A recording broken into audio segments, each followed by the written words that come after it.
I'm Tanya Nix, and this is the Tanya Nix Show. Today I'm going to talk about pizza.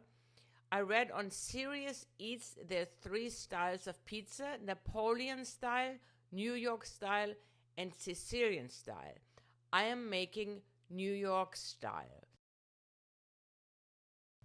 I need my dough for about 5 minutes in the stand mixer and another 5 minutes by hand until I get a smooth bowl, which I divide in 3 portions and wrap individual in saran wrap and then put it in the fridge.